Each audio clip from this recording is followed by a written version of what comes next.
Hello, welcome back to the afternoon sessions of day one of the Culturally Competent Conversations for Equity and Belongingness C3EB Summit. Some of you may know Chuka from our panel discussion this morning, but I am so excited to have him back for the solo presentation on how to build the perfect, in parentheses, diverse, tech team. And for those who are just joining us and weren't able to be there for the panel this morning, I want to tell you just a little bit about Chuka and why Chuka is so qualified to speak on this and give us his expert insights.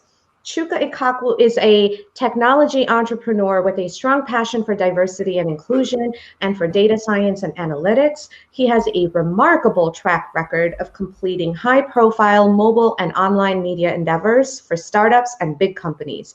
Prior to founding Divercity Inc., he led analytics efforts at Unity 3D, Warner Brothers, and Ubisoft. He was also a top performer at Deloitte Consulting.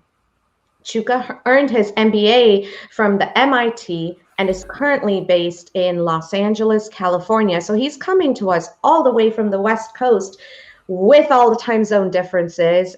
So without further ado, it is my utmost pleasure to bring Chuka Ikokwu back to the C3EB Summit platform. Hi, Chuka. Hey, how you doing? I'm doing so well. We're all really excited for your talk. So I'm going to hand it over to you so you can do your thing. Thank you. Thank you so much. I want to start by just saying once again how much of an honor it is to be on here. I also do want to caveat that bio AJ just read, those are my words. So I was tooting my own horn. She just read the words I gave her. I always wonder, when the bios do they write them? I wrote those anyway. So you don't have to believe everything that was read. But I am grateful for this time, and hopefully, we'll get some good questions that we can discuss around my opinions and just my experiences. So I am going to share a deck because MBAs love their decks, so I've been told, and hopefully, we'll be able to run through it together. So I want to start by again lifting up AJ. She's she's a machine, just incredibly active in doing so much. So I'm very awed by her example. I also want to lift up my team at Divercity. Everybody's working hard to close the diversity gap, and I'll talk a little bit more about that as well. So just to jump into an agenda, we're going to start with a little bit more of a speaker intro because you haven't heard enough about my bio. We're going to talk a little bit more about diversity as well, so that you know what diversity does. We'll talk about why diversity matters. And then we'll also talk about what makes a tech team perfect, in my opinion, should I caveat. And then lastly, we'll talk about how to go about building the perfect team. And then we'll close out with questions and answers. So I'm looking forward to it. All right, so to jump right in, I'm Chuka Ikokwu. I'm originally from Lagos, Nigeria, born and raised. I lived in the US the past 20 years, and I currently reside in Los Angeles in the West Coast, Pacific time. Let's go. It was early this morning, and I'm not a morning person, but I fought through it. Amen. Also, I'm really passionate about tech and also about equality and diversity. It's just something that's been an important part of my entire life. I do love movies, if it's not obvious from the gigantic Black Panther poster behind me. And we have posters all over the place anyway, but there's one right there. I love dancing as well. I'm also a ping pong player, so if anybody wants a challenge, please talk to me and I'll give you a run for your money. I'm a gamer as well. I've been a gamer my whole life. I've worked mostly in the gaming industry. So, I think that just kind of came with the territory. And my favorite food is a three-way tie between Thai food, Nigerian food, and sushi. And just a little bit more about my professional background. Right now, I'm the founder and CEO at Divercity. I have worked at Deloitte and a number of gaming companies, including Riot Games and WB, and also worked at Yahoo. I got my undergrad from University of Texas at Arlington, and also I got my master's from MIT. So that's a little bit more about me. And now I will share about diversity. So what is diversity? or Divercity.io. Essentially, what it is an HR tech platform that helps connect tech companies with diverse talent. And we do this using a combination of artificial intelligence and communities as well. And I think, as a lot of you can imagine, when it comes to underrepresented groups or minorities, community is very important. It's one of those cultural values that has, is centuries old. So you cannot solve the problem of diversity and inclusion with AI or machine learning. You definitely have to have the human element there. And we do our best to bridge the gap between both those things. So in a way, we're like a LinkedIn for underrepresented or for people of color. And our goal is to democratize access to diverse talent and to completely demystify the question of diversity and inclusion, especially when it comes to the tech industry. So I'm going to pivot into this conversation about why diversity in tech. One thing I'll share is that tech companies are losing $16 billion a year due to one problem. And if you can guess what that problem is, then more points to you. So tech companies are losing $16 billion a year, mainly due to lack of diversity. And I'll just talk about, I'll share why in a little bit. But when you look at the statistics, so I'm a data guy, if it's not obvious, but I do have just a few graphs that I want to share. And then we're not going to see any more graphs throughout the rest of the talk. But if you look at the problem, when you look at the way the diversity appears in the tech industry, you'll see that it under indexes compared to the non-tech industry. So look at the Black population. They make up, between 8 and 10% of the non-tech industry, but only 3% of the tech industry or less. With the Hispanic community, the disparity is even worse. It's almost 4x. So they make up, over 20% of the non-tech workforce, whereas they make only 6% of the tech workforce. And then as far as gender goes, with women make up about half of the non-tech workforce, and then they make up between 20 and 30% of the tech workforce. So you already see that there's gaps in these areas. All that said, when you think of why diversity is important, Kaufman Fellows did some research, and the research found that diverse teams returned 3.3x in returns, while teams made up of only white founders returned about 2x.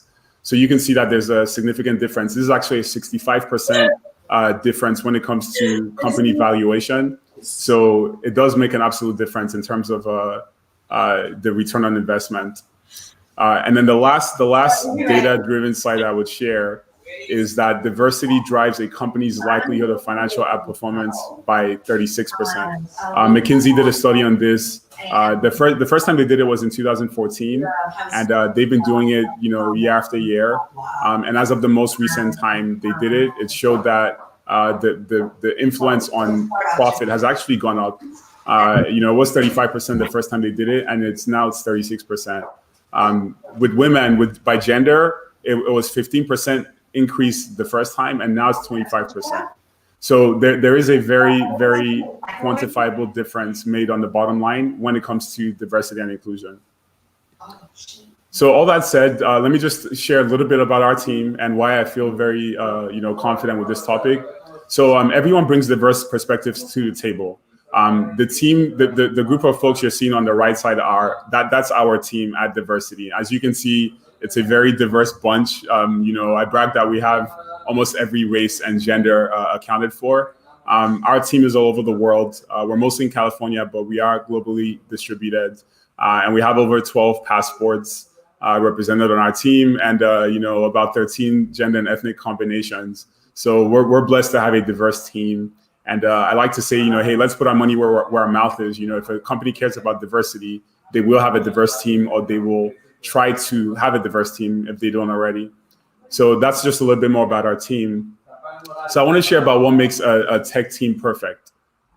All right, so I came up with this acronym PM Folds, because I like easy ways to remember things. So you could think of, a product manager folds. I don't know why a product manager likes folding, but if it will help us remember what makes a good team, then hopefully that helps. So PM Folds, what that stands for is plan, mission, fun, ownership, lean, diverse, and support. And I'll talk about what each of those things mean in this context.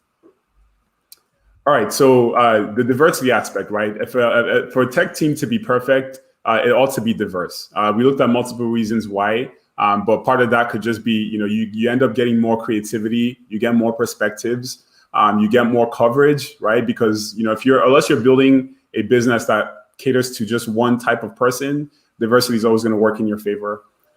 It's also lean, right? I've worked in corporations where there were just too many people for what we were trying to do. And sometimes there were not enough people. But the lean aspect is an important thing. Also, there's clear ownership. When I say there's clear ownership, what I mean is that each employee knows exactly what their aim is and doesn't question what they're supposed to do. And of course, ideally they would have the resources to attain that. Also, there's a clear company vision and mission, something that employees are able to get behind and say, oh yes, this is why I'm doing what I'm doing, and this is our ultimate goal.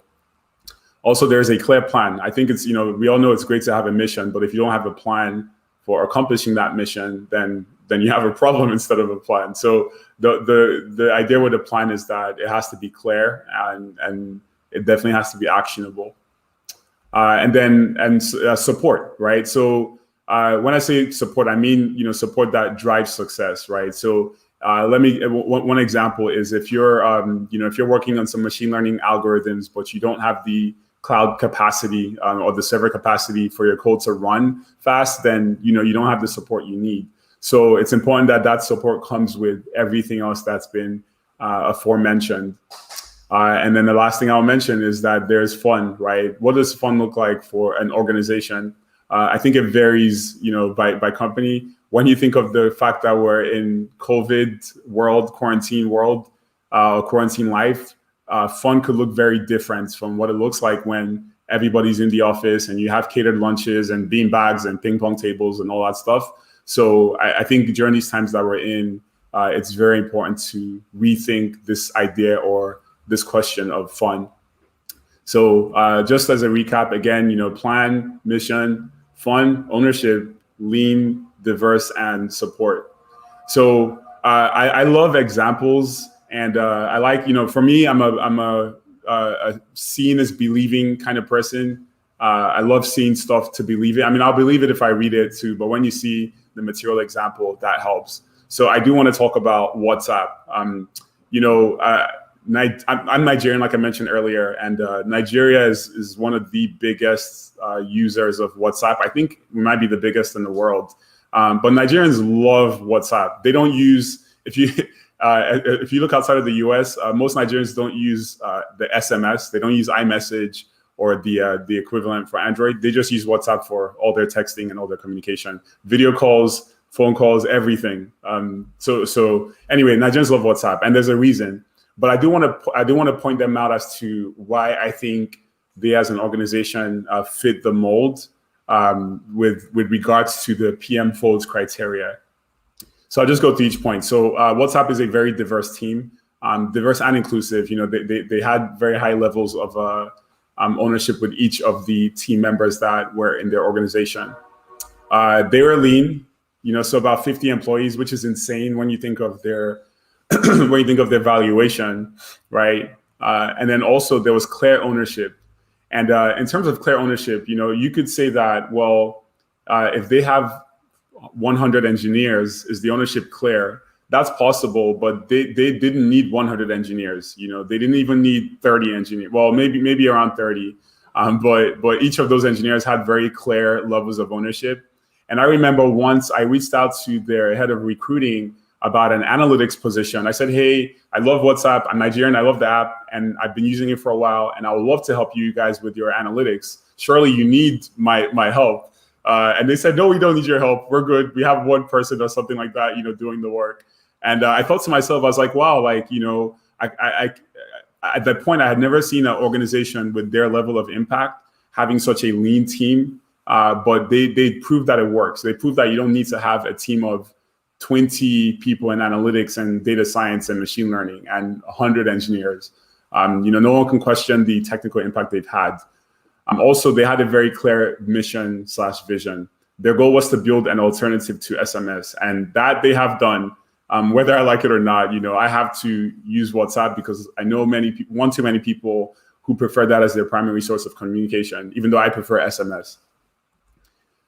There was also a clear plan. The goal is to dominate mobile SMS activity. And they had different ways of doing that, but they have, by way of not just even messaging, but also video calling and texting. They've been able to evolve in all those regards. And then there was also success driving support. I referenced the point that they raised $58 million from Sequoia. It's not necessarily, support isn't just about, there being a budget to accomplish their goals, but few things speak louder than putting your money where your mouth is. And WhatsApp was able to do that, keep a lean team, raise a lot of money, and invest in continue to build their efforts. And last but not the least, there was fun. The employees there will attest.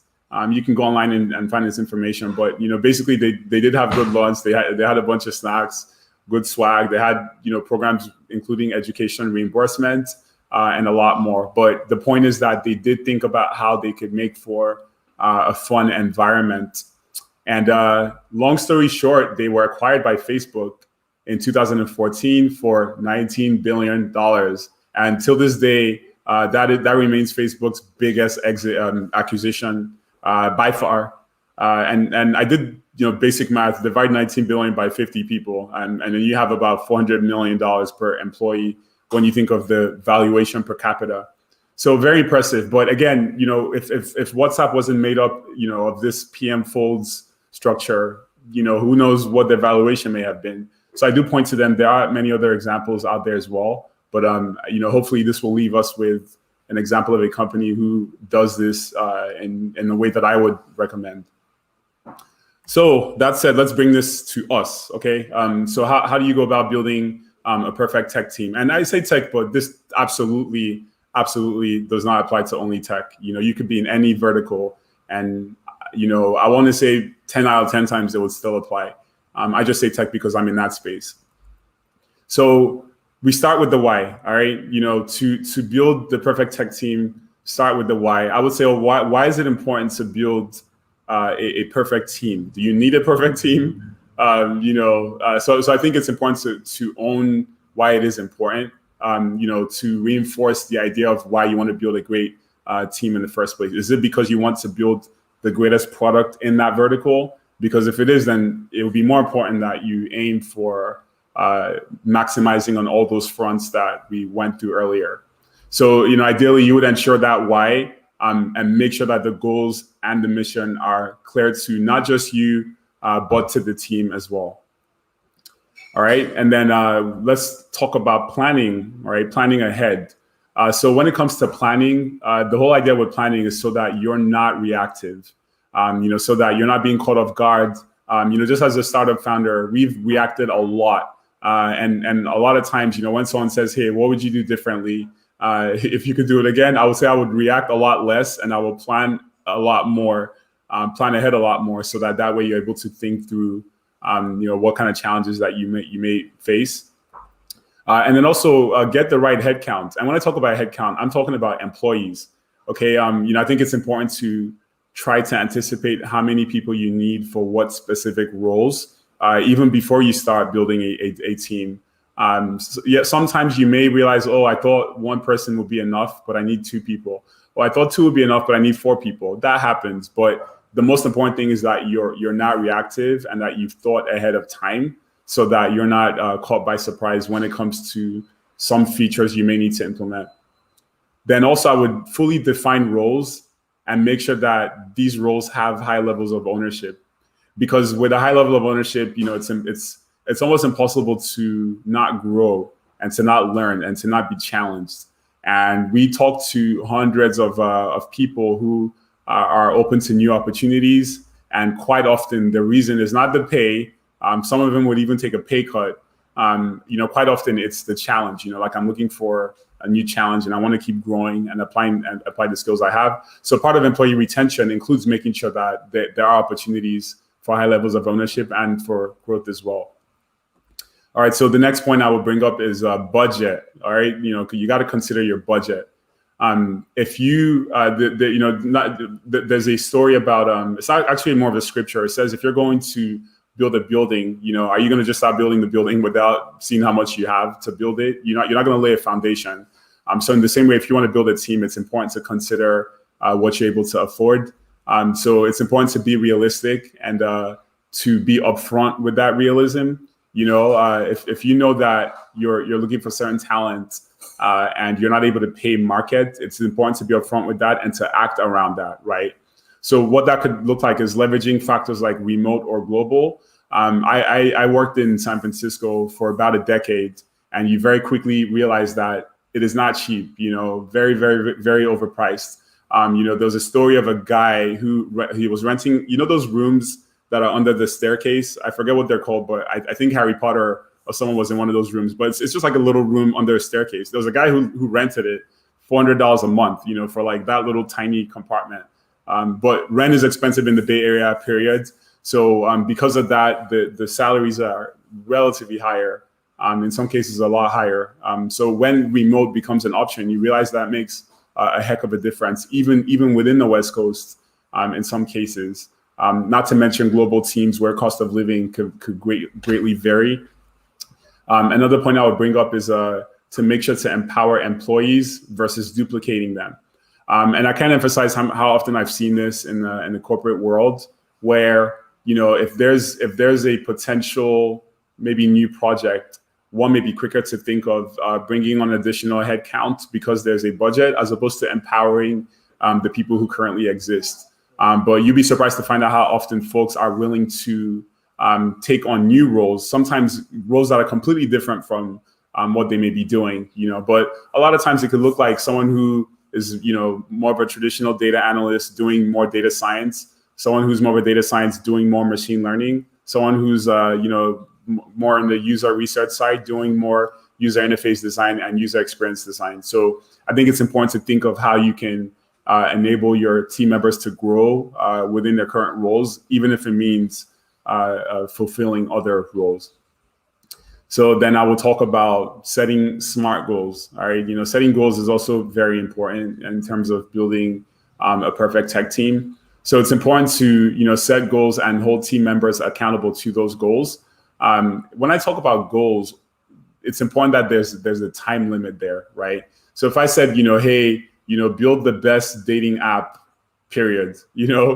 Any team can build the best dating app. If they had 50 years, they can do it. If there was no time limit. But if your vision is to, in the next 3 years, build the best dating app, and this is the plan for it, that is a lot more likely to happen. When there's a time limit versus not. And this is why, frameworks like Agile, you have sprints, Scrum, but in the tech space, it's very important that there are milestone standpoints for teams to work towards. Also, I would make sure that the hiring needs fit the milestone deadlines. So sometimes, you do have to prioritize your hiring needs based on what's important. So I think it's important to plan ahead in that regard. If your milestone is to have XYZ product by this point, then you want to make sure that you're hiring upfront as opposed to being reactive with the hiring. And then the last point, one of the last points I would make is consider diversity. All right. So when it comes to considering diversity, being intentional about it is important. Let me take a few seconds to talk about what being intentional means. So if let's say you're building a team from scratch, and in 18 months, you want to have about 10 team members. Will you say that as I start to build this team, I would like to have equitable balance in gender, right? Because if you don't, more than likely you're going to have almost all men, right? Unless you're intentional about making sure you have gender balance. Why? Because when you have gender balance, you're more likely going to be 40% more profitable than not. Like that was a study that Gartner Research did, that teams that are built with equal numbers of men and women are over 40% more profitable. So that's something, if you don't factor and approach intentionally, you could easily fall behind, and then you have to start playing catch up like the vast majority of organizations. So it's important to anticipate and then facilitate your processes towards that. Also, it is important to leverage cost-effective resources when it comes to considering diversity. It's something that can get very expensive, and I think that's oftentimes because it's sort of a spray and pray approach. Like, okay, I'm going to go to every conference. I'm going to go to Grace Hopper and Afrotech and the NABA conference, and I'm going to, use all these platforms, and then I'm going to have all these programs. Like, no, if you do spray and pray, it ends up being very expensive, and your return on ad spend or return on investment, if you will, may be lower. So I think it's important to be very focal and know exactly what you can expect of the resources you're putting your budget into. And then I'll also say to aspire to represent national demographics by default. America, for instance, I know, we have people from all over, including Canada, and actually outside of North America, but we all know that America is a very diverse country. Canada is a very diverse country as well. So you can't go wrong by saying, okay, I would like to have a team that looks like the country I live in, or that represents the national, demographic breakdown. And I would say that's just a good rule of thumb, right? If you build a team, that looks like 10%, in terms of, the female to male ratio, then that's when you're off, because that's not what the world looks like. One other fact I would mention is that about 20% of computer science graduates, for instance, are people of color. So if you look at the fact that the people coming into the workforce represent 20%, people of color, and then your organization has 5%, then see, you're already off by 4x. So I think it's important to make sure that you're aware of what the population looks like, and then fight towards having a similar representation, because the numbers will show. So all that said, I'm just going to summarize everything that we went over. So again, start with the why. It's important to make sure that your team knows why you're doing what you're doing, what the ultimate goal is, and what drives you every day as a leader, be it as a CEO or CTO or executive or founder. Also, plan ahead. You can never plan too early. I think from conception stage, the idea of what kind of team you would want should already be clear. If you're trying to build a mobile application, you need a front-end developer, you need a back-end developer, you need a user interface designer, a UX designer, perhaps. They could be the same person, a user researcher. So the list goes on. You may need an analyst, like depending on how data-driven it's going to be. So I think it's important to just think of those things up front. Then consider your budget, right? So think about what you're able to afford. Think about, okay, am I going to have to raise money, from investors or friends and family to do what we're doing, or do we already have the funds as we speak? But the whole idea is that you're being proactive with your approach to hiring. And then again, set smart goals. Ensure that the whole team is aware of what the mission ought to be clear. But then the goals as well. The goals ultimately lead to the materialization of the mission. So it's important that the goals themselves are measurable and that they're attainable, and that there's a time limit set to it, so that way folks know what constraints they're working within. And then last but not the least, consider diversity. I can't stress enough how important this is. I spend many hours reading and researching about the importance of this, and it's safe to say that you will be bored to tears.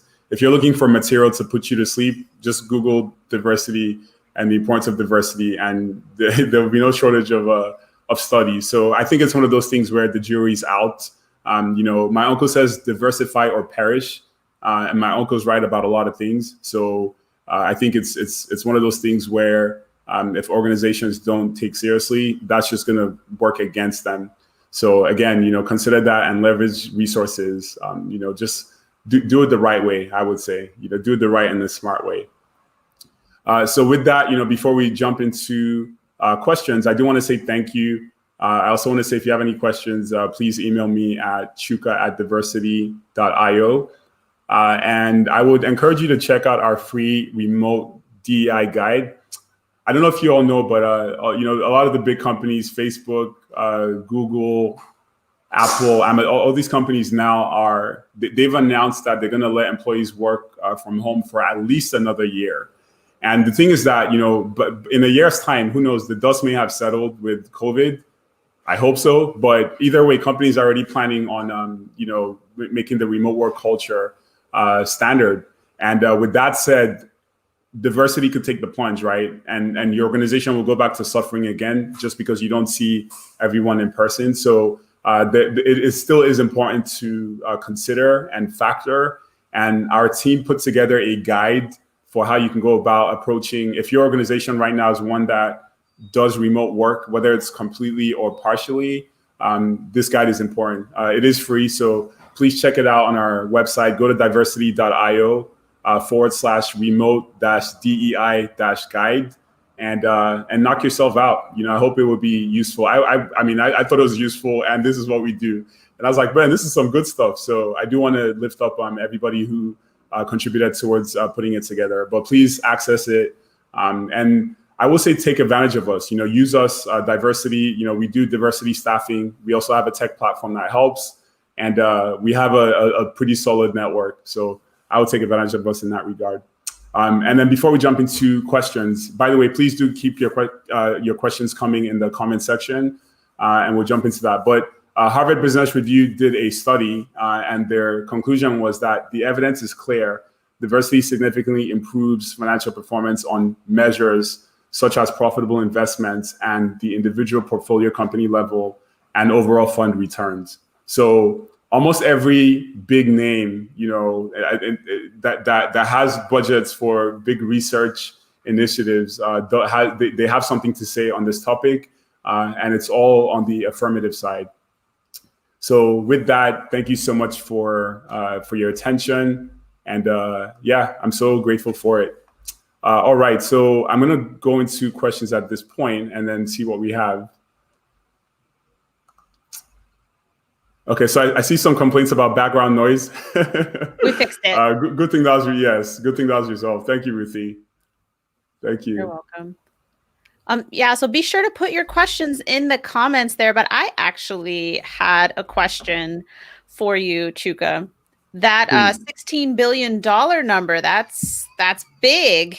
So I was wondering if you had any insight in terms of the contributing factors, like how they kind of compiled the numbers, right, to come up with this 16 billion, in terms of, okay, lack of diversity is causing it, but what are those smaller contributing factors under that umbrella?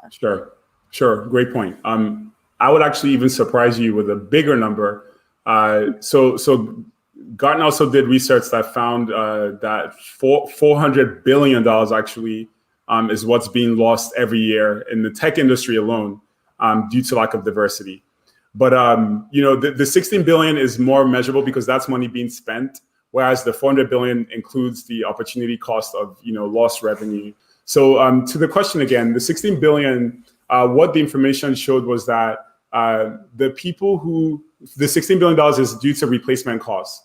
So every year, tech companies spend $16 billion trying to find people to replace certain roles. But those roles that they're replacing are mostly based on underrepresented folks that felt they were treated unfairly. So it was either because they were passed up for promotions, or the pay gap was just so wide, or they may have been verbally harassed or offended and it wasn't dealt with. But ultimately, reasons that lead to attrition that's based on unhappiness or unfair treatment. Those were the words. So unfair treatment of employees, by far most of whom are marginalized employees, is really what leads to that cost. Okay, so definitely sounds like company culture plays a role there. So then, speaking to your point about tech companies, right? Any company, but tech companies needing to be more diverse. If they are coming from a point of not being diverse and they are looking to become more diverse, and they work with a company like yours to bring in diverse talent, how do they go about, even just one thing, like one top thing you'd recommend for them to transform their company culture to make people feel accepted and want to stay and not contribute to their turnover costs? Sure. So I think it really comes down to caring and acknowledging. I don't think I don't think marginalized professionals want to get special treatment. I think really they just don't want to be marginalizing someone means excluding them. And that's what it comes down to. I think, if anybody feels included, no matter what their race is or their gender is, they're going to feel like they count. And that's why we always see these 3 terms: diversity, equity, and inclusion, because the diversity part is a small part of it, but without equity and inclusion, diversity is nothing. It has to go hand in hand. So I think when it comes to actions that can be taken, it's important to just acknowledge that, everyone isn't necessarily like you, right? There could be some things that make a difference, and actually works both ways. It's not just I know it's crazy, but you could be in a group, the minority, but you're not necessarily part of a minority class, but you're a minority in a group, and you could still feel excluded. So it's important to just think about, okay, is this person different? And if they are different based on their gender or their race, is there anything that comes with that? One small example is with food, for instance, right? I love food. And I would say that if I was part of an organization that catered a certain type of food every day, I would hope that maybe at one point it may be considered if this appeals to me. Because if free lunches are a thing, but I don't eat any of those free lunches, then does that make a difference for me? No. And that's just with food, right? It could be different things too, like acknowledging religious holidays or Black History Month for me. If I was part of any corporation and we went through the whole month of February and not once was anything said about Black history, I will notice, and that would be a minus. So a lot of times, folks may not say anything, they would just leave and go for the next best offer. But if it's something as little as acknowledging a holiday that commemorates a special day or period in history, especially when you have to celebrate so many other holidays, some of which are questionable, why not the ones that maybe arguably have just as much, if not more, virtue behind them? Absolutely. That's so true. So true. So, wow. Thank you so much for that. That's there's something that Dr. AJ said to me, or maybe she said it during a webinar. I've seen so much of her stuff now, which I'm sure you could understand. But she asked people to just remember a moment where they felt like they were other, and to hold on to that moment and lean into it as they are, looking to build cultures that are more inclusive within their organizations, wherever those organizations are. And I think that definitely speaks to what you're saying. We don't want special treatment. We just want to feel accepted, not tolerated. Absolutely. So I just want to say thank you so much to you for being here today, and to Divercity, your team, for all the work they're doing to help kind of bridge this gap between the more marginalized communities and the companies who are looking to hire them. And thank you so much for being a part of the C3EB Summit and helping us build this experience. Thank you. Thank you so much for having me. It's been an honor. And I'm very eager to, just carry on the work we're doing. And I do feel more fired up even as of today, just being part of the summit. And learning, taking notes from the different panelists and such. So thank you. Awesome. All right, folks.